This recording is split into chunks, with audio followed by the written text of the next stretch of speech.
The 2018 NCAA tournament resumed play Thursday, and it continued to do what it had done throughout its opening weekend: make history. The sum total of the seeds of the four victorious teams on Thursday night was 32.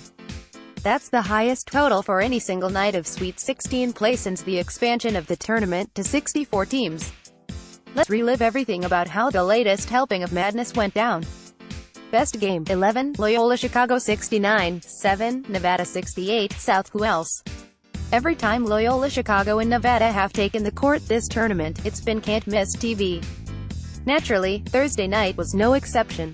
Nevada did what it does, go through unbelievably hot and cold stretches that never let you two feel comfortable about the game one way or the other. Loyola countered by doing what it does, drill soul-crushing shots in the final seconds of games that send them on to the next round. Of course, Nevada hit a late three to provide some more last-second drama. That shot by the Wolfpack also made Loyola just the second team in history to advance to the Elite Eight by winning its first three games by a grand total of 4 points. The 1980-81 St. Joseph's Hawks are the only other team to accomplish that feat. Team that won at best. Michigan, the only favorite to prevail on Thursday, was also the most impressive team on the first night of the Sweet 16. And it really wasn't close. Michigan shot 61.9% from the field and connected on 14 of 24 three-point attempts on its way to a 99-72 demolition of Texas A. Muhammad Ali Abdur-Rahman led 5 Michigan players in double figures with 24 points. Mo Wagner chipped in 21. The offensive explosion by Michigan comes on the heels of an opening weekend where the Wolverines didn't exactly light up the scoreboard. The team plodded its way to an ugly 61-47 first-round win over Montana. The Wolverines were then outplayed for the majority of the night against Houston before a 28-foot buzzer beater by Jordan Poole lifted John Beilein's team into the Sweet 16. Suddenly, no. 3-seed Michigan finds itself as the only team seeded better than 9th on the left side of the bracket, and the runaway favorite to make it out of that group of 4 and into the national championship game. Given the way runaway favorites have fared in this tournament, it's hard to say whether that's a good or bad thing. Biggest disappointment: Gonzaga. Kentucky didn't play well either and ruined a dream trip to the Final Four, but the Zags and Wildcats were both favored by the same margin, 5.5 points, heading into their games against the last 9 seeds standing. Kentucky lost by 3 in the closing seconds to Kansas State. Gonzaga lost by 15 in a game where Florida State was basically in control from start to finish. How bad were the Zags? They played their worst defensive game in 7 years, and did so against a Seminoles team that has allowed opponents to score 73.7 points per game this season, good for 210th best in the country. A rough way to go out for a team that had seemed poised to at least threaten to play its way back to the national title game for a second straight season. All Sweet 16 Thursday team: Muhammad Ali Abdur-Rahman. Michigan led 5 Michigan players in double figures with 24 points.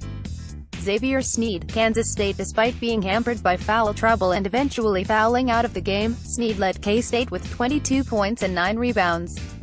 Marcus Towns. Loyola Chicago scored 18 points, dished out 5 assists, and hit the biggest shot of the game in Loyola's thrilling win over Nevada.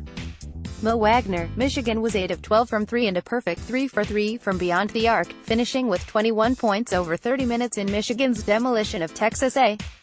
Cody Martin. Nevada. Martin did all he could for the Wolfpack, stuffing the stat sheet with 16 points, 6 assists, 5 rebounds, and 4 steals. 3 Thursday cheers. 1.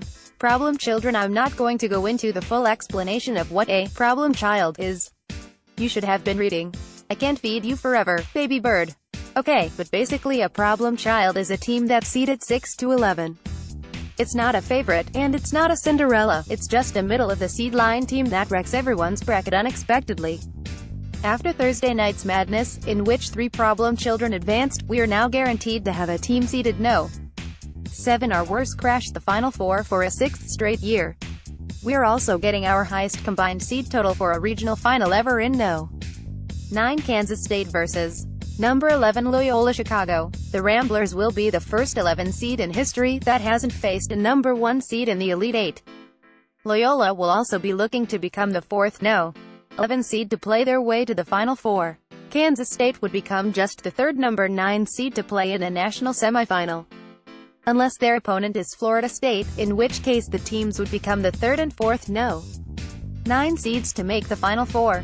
2 CJ. Baird. In the span of a few short months, the freshman went from student manager, to walk-on at the end of the bench, to burying a 3 in the Sweet 16. What a moment for it. Baird_CJ started as a student manager and turned into a walk-on as a freshman this season. Can now say that he made a 3-pointer in the Sweet 16. The bench's reaction makes it so much better, too. Pic.twitter.com